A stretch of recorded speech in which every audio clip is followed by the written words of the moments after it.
केडियोमिक्स के फाउंडर सुशील केड़े जुड़े हैं, उनसे समझते हैं कि उनकी बाजार पर इस समय क्या रणनीति है। Sushil ji, good morning. I think पिछली इंटरेक्शन में आपने कहा था कि जब आप अगले बार आएंगे तो निफ्टी के 50 स्टॉक्स की पिक्चर हमारे लिए प्रेजेंट करेंगे। तो बताइए जरा इस समय निफ्टी पर क्या व्यू है और 50 स्टॉक्स क्या कह रहे हैं आपको? अनुज जी, दो बातें हैं। देखिए, जो विश्लेषण हम अपने क्लाइंट्स के लिए करते हैं उसी की एक झलक हम आपको दिखा सकते हैं। सारी बात जो 2.5 घंटे में हमने संडे को उनको एक वेबिनार में समझाई नहीं बता पाएंगे, तो दर्शकों से अनुरोध है, हमने उस रिकॉर्डेड वेबिनार की एक कॉपी भी ट्विटर पे छोड़ दी, जिसको डिटेल में देखना वहां देख ले। दूसरी नंबर बात, ये जो आजकल डायलॉग कुछ लोग दे के निकल जाते हैं ना कि बाजार का टॉप और बॉटम या तो भगवान को पता है या झूठे को पता है, तो हम तो झूठे हैं नहीं और भगवान बनने की गलती हम करेंगे नहीं। तो हमारे पास एक पहलवान है जिसका नाम है टेक्निकल एनालिसिस, तो उसको सीख लीजिए और डायलॉग कम दिया करें। जो लोग इस तरह के डायलॉग देके मजाक उड़ाते हैं दूसरों का, ये देखिए मेरी स्क्रीन जो शेयर्ड है उस पे हमने 50 स्टॉक्स को एक साइक्लिकल रिप्रेजेंटेशन में डाला है मैप पे। सारांश मैं इसका बताऊं, अब हमें ये मैप को मैं दिखाने के पहले आपको पहले तो निफ्टी के टॉप और बॉटम बताऊं। देखिए, निफ्टी की प्योर इंडेक्स को हम देख रहे हैं। फ्यूचर्स की चार्ट को कंपाइल करने में डेटा प्रोवाइडर्स गलती करते हैं, तो हमारी इस वक्त ये प्रोजेक्शन है, निफ्टी यहां से 27,200 जा रही है, उसके बाद हम वापस 22,000 के नीचे आ सकते हैं, इसकी पूरी संभावना है। पर उसका रिवीजन हम करेंगे जब पहले हम 27,000 का टारगेट प्लॉट कर ले, और उसके बाद हमारा टारगेट है अगले साल जून जुलाई तक 32,000 की निफ्टी आ सकती है। इतनी जानकारी को चार्ट से प्राप्त करने के लिए सिर्फ चार्ट को पहलवान मानने वाला एक काम कर सकता है। झूठा भी होने की जरूरत नहीं और भगवान बनने की कोशिश करनी नहीं है। अब हम आते हैं करंट प्लॉट पे, यहां से जो 27,000 की चाल निफ्टी की है, और देखिए अलग अलग बास्केट्स में जब स्टॉक्स अपनी अपनी साइकिल से शिफ्ट हो जाते हैं, कुछ स्टॉक्स ऑलरेडी 32,000 की या 29,000 की चाल शुरू कर चुके हैं, कुछ स्टॉक्स सिर्फ 27,000 तक की चाल को फॉलो करेंगे, और जब निफ्टी वापस 23,000 की तरफ आएगी वो 21,000 के जितनी डैमेज दे देंगे। तो मैं उनको एक्सप्लेन करता हूं। डार्क ब्लू के पैच में ये जो स्टॉक्स हैं, ट्रेंड हमें लगता है डबल हो जाए चार्ट पे, तो उस संभावना के प्रति खुले रहना चाहिए। ग्रोथ कम हो गई है कंपनी की, इसीलिए भाव हुआ है, भाव बढ़ेगा ग्रोथ भी आएगी। और ये बाकी के जितने भी एशियन पेंट्स, आईटीसी, एचयूएल, ये हमें सब के सब 50% यहां से बढ़ते दिखते हैं। एचसीएल, टेक महिंद्रा भी 50% की श्रेणी में है। हम 2-4 साल वाली बात नहीं करें, सब अगले ट्रेडिंग राउंड में। और ये विप्रो, टीसीएस, इन्फोसिस, इनको हम 25 से 30% के रिबाउंड में गिनते हैं। मारुति जो पिछले हाई पे सबके चेहरे पे विस्मय सा था और हमारी चार्ट कह रही थी ये 14,000 आ जाएगा, अब वो आ गया है। सिर्फ इसलिए नहीं, अब चार्ट पे वो पैटर्न्स हैं कि मारुति वापस नया हाई मारेगा, टाटा मोटर्स और मारुति दोनों यहां से 50-50% बढ़ जाएं, तो ये हो गए लॉन्ग हॉल, बड़ी चाल निफ्टी पे पैदा करेंगे। और जिनको इंस्टेंट गेन, इमीडिएट कहां दांव लगाएं, जो ट्रेडर्स हैं, तो बीपीसीएल पे जो संकट मंडरा गया था कि क्रूड 110 के ऊपर चला गया, वो क्रूड की चार्ट टूट गई है। बहुत स्ट्रॉन्ग कॉल है हमारे यहाँ कि अब तेल का तेल निकल जाएगा। तो ये बीपीसीएल सबसे पहले न्यू हाई मारे और उसके बाद फिर वो एक कंटिन्यूअस करेक्शन में चला जाए, और अगला न्यू हाई का जो दौर आए कि भारतीय, ब्रिटानिया और आयशर ये अपनी अपवर्ड साइकिल में एक माइल्ड करेक्शन देके ही रुके हैं, तो सबसे पहले ये न्यू हाई की तरफ बढ़ेंगे। भारत इलेक्ट्रॉनिक्स जो है 10-12% का करेक्शन देके वापस ये भी न्यू हाई की तरफ बढ़े। और सस्टेन्ड स्पेक्यूलेशन तभी करना चाहिए जब कोई स्टॉक हायर बॉटम बना रहा है।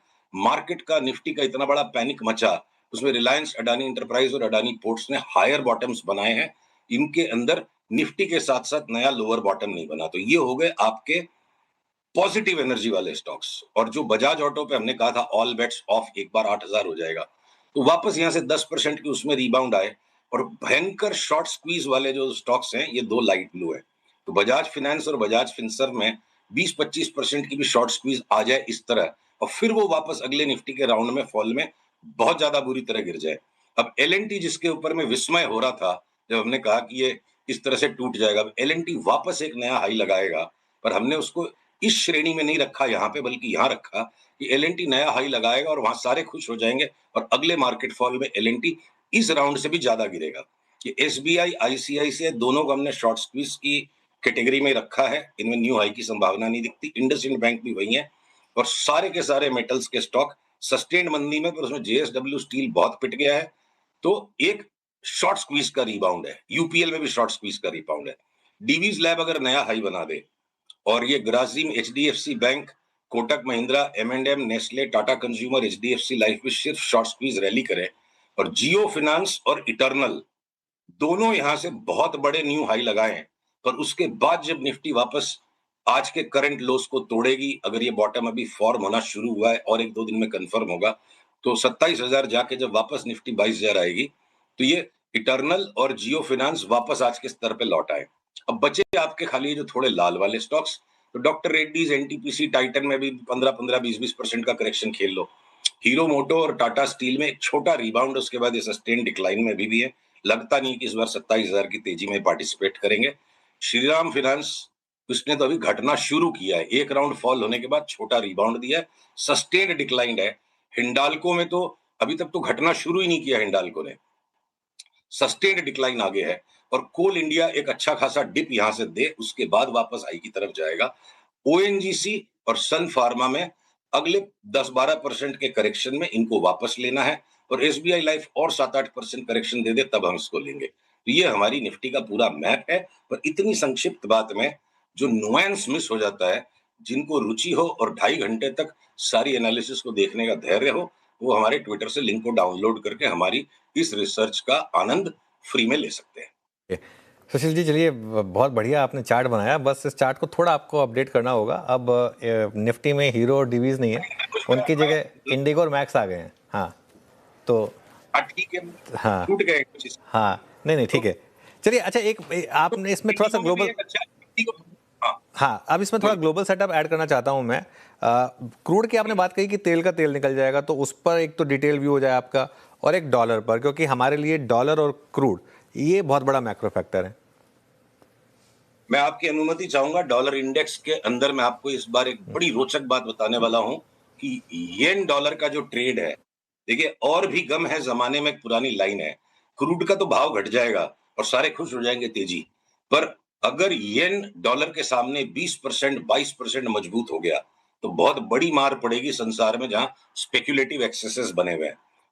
और मैं आपको येन की मैंने क्रॉस को यूरो के सामने, जीबीपी के सामने, सबके सामने स्टडी किया, तो आपसे महीने भर पहले भी जब बात हुई थी कि एक बार हमने जो रिवीजन किया है डॉलर इंडेक्स में कि क्या पता ये 92 तक भी चला जाए 120 की चाल के पहले, तो लगता है अब वो वाली चाल 92 की शुरू हो गई, और डॉलर इंडेक्स को इतनी नीचे तक दबाएगा कि येन का जो कैरी ट्रेड अनवाइंड होगा। पर अगर डॉलर इंडेक्स इतनी नीचे जाएगा तो अक्रॉस द बोर्ड सारे एसेट्स नहीं लुढ़केंगे। कोरिया का जो सट्टा टूट गया, हाइनिक्स और सैमसंग ने दोनों ने मिलकर 30% इंडेक्स पे वेटेज बनाई हुई थी, वो आउट परफॉर्मेंस टूट गया, उनका कोलैप्स आ रहा है। तो येन कैरी ट्रेड की अनवाइंडिंग में कोरिया को सजा मिलेगी, ताइवान को सजा मिलेगी। 25% खाली एक स्टॉक ने ताइवान के इंडेक्स पे मचाया हुआ है। तो ये जो एक्सेसिव स्पेक्युलेटिव बबल्स बने, और ये ऑयल में, सिल्वर में, गोल्ड में, ये स्पेक्युलेटिव एक्सेसेस हम अनुमान लगा रहे हैं कि अगर डॉलर इंडेक्स इतना टूटेगा और साथ में येन भी मजबूत होगा, तो स्पेक्युलेटिव एक्सेसेस तो टूटेगी, 25.25% की रेट पे लोगों ने येन में बोरी कर लिया और उल्टा सीधा सट्टा लगा दिया। तो precious metals, energy, Korea, Taiwan, इन सारे मार्केट्स का सट्टा टूटेगा। चाइना जियोपॉलिटिकल सेंटिमेंट्स के अपहीवल के कारण शायद बेनिफिशियरी नहीं होगा, और आज की तारीख में झूठा होने की या भगवान बनने की कोशिश बिल्कुल नहीं करनी है। एक अनुमान लगा सकते हैं हम कि अगर कोरिया का सट्टा टूटेगा, ताइवान का टूटेगा, तो इंडिया के साथ जो परायापन है एफआईआई का, वो बदलेगा। और आपको मैं एक, देखिए, क्रूड की चार्ट में जिस दिन ये ऑल टाइम हाई आया था और अपनी पिछले सप्ताह बात हुई थी कि 72 से लेके 96 की रेंज तक हम खेलेंगे, वो 99 तक, 102 तक चला गया। अभी 5 इयर्स में कोलैप्स आया है, ये इसकी रैली आई है, अगले मूव में हमको $52 की चाल पे ये लाइन टूट चुकी है। और देखिए, बंबई से लेके दुबई तक रामू श्यामू हर एक पान वाला बोलता है क्रूड $200 हो जाएगा, तो वो भी एक टेक्निकल इंडिकेटर है कि जब पान वालों को समझ में आ गया क्रूड $200 हो जाएगा, तो आपका सौदा पान वाले के सामने है, स्टॉप लॉस लगाइए और बेचिए। एक चार्ट में आपकी अनुमति से दिखाना चाहूंगा, देखिए, यूएसडी आईएनआर, ये बहुत महत्वपूर्ण है ग्लोबल मार्केट्स में समझने के लिए। सबने रुपये को राइट ऑफ कर दिया, सबने रुपये को राइट ऑफ कर दिया कि अब कुछ बचा ही नहीं है रुपये में, जिस जिस दिन मन आए जो आए, आओ इसको बॉक्सिंग मारो। आप ये देखो, रुपए की चार्ट में मोमेंटम साथ नहीं दे रहा है। बाजार का राजा भाव है, भगवान नहीं है, राजा बढ़ता जा रहा है और बाजार की रानी है मोमेंटम। अब ये 3 हाई बन गए प्राइस में और मोमेंटम बढ़ नहीं रहा है। जिस दिन 9230 के नीचे रुपी चलेगा, तो हमारे यहाँ कॉल ट्रिगर हो जाएगा 83 का। ज्यादातर दर्शक आपके करेंसी ट्रेड नहीं करते होंगे, कॉर्पोरेट ट्रेजरीज का काम है, पर सारे निवेशकों के लिए एक बहुत महत्वपूर्ण रिसर्च है जो हमने 40 साल के डेटा पे स्टडी की, कि लॉन्ग टर्म में तो रुपया डिप्रिशिएट होते जा रहा है और स्टॉक मार्केट लगातार एप्रिशिएट होते जा रहा है, फिर हम खुशी क्यों मनाते हैं जब जब शॉर्ट टर्म में रुपया मजबूत होता है। तो जो स्टॉक मार्केट की रिटर्न्स है वो 12 महीने में इक्वली स्प्रेड आउट नहीं है, बीच बीच में हर साल जो 3 4 5 महीने के लिए रुपए की स्ट्रेंथनिंग का पीरियड आता है, पूरे साल भर की स्टॉक मार्केट की रिटर्न का 75 से 80% पैसा उस पीरियड में बनता है। तो अगर संसार में युद्ध हो गया, क्रूड को लेके बवाल मच गया, जियोपॉलिटिक्स इतनी हॉरिफाइंग हो गई, इंडिया के सारे पॉजिटिव मेजर्स ने अभी तक इंपैक्ट नहीं दिखाया और निफ्टी इस तरह डावाडोल है, तो बुरे से बुरा सब कुछ हो चुका, तो बाप बड़ा ना भैया, सबसे बड़ा रुपया, इस कैलामिटी के अंदर ही सबसे बड़ी अपॉर्चुनिटी क्रिएट हो सकती है। और ये रुपी जब स्ट्रेंथन होता है तो क्यों स्टॉक मार्केट की रिटर्न्स हाईएस्ट हो जाती है? रुपया स्ट्रांग हो रहा है तो एफआईआई का सेंटीमेंट स्ट्रांग हो रहा है, उनकी हेजिंग बंद हो जाती है, हेजिंग बंद हो जाती है और वो self sustaining self feeding cycle बनता है और रुपया स्ट्रेंथन होते जाएगा, स्टॉक मार्केट स्ट्रेंथन होते जाएगा। तो मैं इस चार्ट पर भी नजर रखूंगा। डॉलर इंडेक्स, येन, क्रूड, गोल्ड, सिल्वर की अपनी बात हो गई। नैस्डैक और एसएनपी पे भी, जितनी मैं निफ्टी पे 27,000 की बात कर रहा हूँ, 6-7% की अपमूव नैस्डैक और एसएनपी पे भी इनबिल्ट है। तो broadly equity markets world wide अगले 1-2 महीने ठीक ठाक काम करेंगे और निफ्टी 27,000 हो जाना कोई बहुत बड़ी बात नहीं। 6-7% एसएनपी नैस्डैक बढ़ेंगे और इतना दबा हुआ अपना बाजार है, वो 15% बढ़ जाए तो कोई बड़ी बात नहीं है। अच्छा, अभी आपने सुशील जी एक बात का जिक्र किया कि ये एफआईएस का सौतेलापन शायद अगले कुछ समय में ठीक हो जाए, है ना, उनकी भी भारतीय मार्केट्स पे कंस्ट्रक्टिव अप्रोच हो। ऐसे में दो स्टॉक्स एकदम से मेरे जहन में आए। आपने एसबीआई का उल्लेख कर दिया, मैं दोबारा उसको रिपीट नहीं करूंगा, but what about HDFC bank and ICICI bank? अभी आपकी इस ट्रजेक्टरी में इन दोनों स्टॉक्स पर राय क्या है?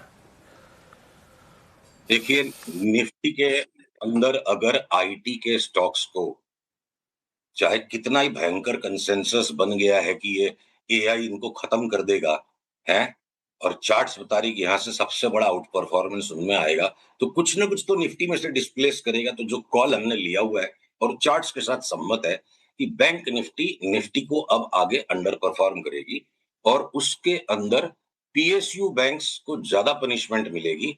तो उनको शॉक को डैम्पेन करने के लिए पीएसयू बैंक्स के एचडीएफसी और ICICI time to time trading rebounds देंगे। इनमें कोई लंबी लॉन्ग टर्म की इन्वेस्टमेंट थीसिस नजर नहीं आ रही है।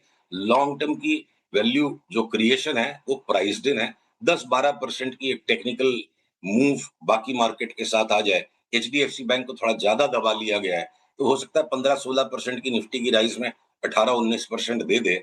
बट कोई एक्स्ट्रा ऑर्डिनरी मूवमेंट या इनकी नॉइज भी इतनी इन दोनों बैंक्स की ट्रेडिंग में है कि आप शॉर्ट टर्म ट्रेडिंग में भी आईसीआईसीआई बैंक और एचडीएफसी बैंक को हम ट्रेडिंग में प्रेफर नहीं करते। स्मूथ नहीं है सौदा, बहुत नॉइजी है। बाजार के साथ इनमें एक रिबाउंड बनना चाहिए।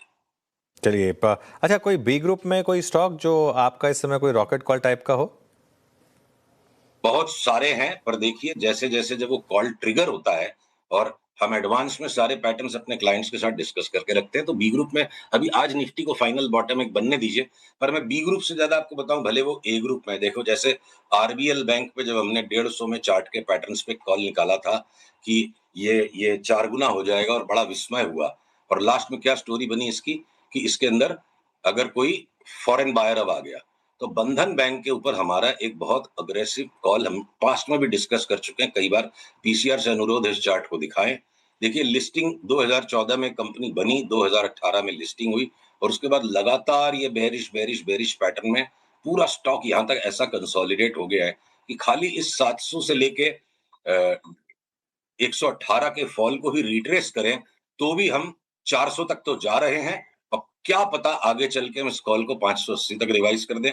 1.1 का प्राइस टू बुक है और आरओ इसकी खाली 12% है, इसलिए इसको कूट के रख दिया गया। तो बहुत सस्ता है ये स्टॉक, फंडामेंटली रॉन्ग होने की चांस बहुत कम है और पैटर्न्स ये बता रहे हैं कि अब इस बोरिंग स्टॉक के अंदर एक्साइटमेंट और अपट्रेंड स्टार्ट हो चुका है। तो ये बी ग्रुप में भले ही नहीं हो, पर बी ग्रुप की तरह चाल देगा। एक बी ग्रुप पे अंतिम बात मैं आपको जल्दी से कह दूं, शायद चार्ट दिखाने का समय नहीं, अगले वीक दिखाएंगे। हमने जो फ्लाइट टू एडवेंचर इंडेक्स बनाया हुआ है, Nifty small cap 250 divided by Nifty, उसमें 40% तक का आउट परफॉर्मेंस अगले 6 महीने में निफ्टी स्मॉल कैप 250 में वर्सेस निफ्टी में आने की संभावना है। वो रेशियो चार्ट के ऊपर वो पैटर्न से मैं नेक्स्ट वीक दिखाऊंगा। तो सिर्फ लार्ज कैप स्टॉक्स में ही फंसे रहें, सिर्फ ट्रेडिशनल थिंकिंग में फंसे रहें, ऐसा नहीं है। निफ्टी 27,000 भी जाएगी तो बहुत सारे ऐसे स्टॉक्स निकलेंगे जिनमें 50, 70, 80% तक की चाल 6 महीने में बन सकती है। उन पे हम अगले मंगलवार फोकस करेंगे। राइट, अगले मंगलवार फिर बात करेंगे आपसे। सुशील जी बहुत बहुत शुक्रिया, आज आपसे लंबी डिस्कशन करके मज़ा आया। Thank you so much.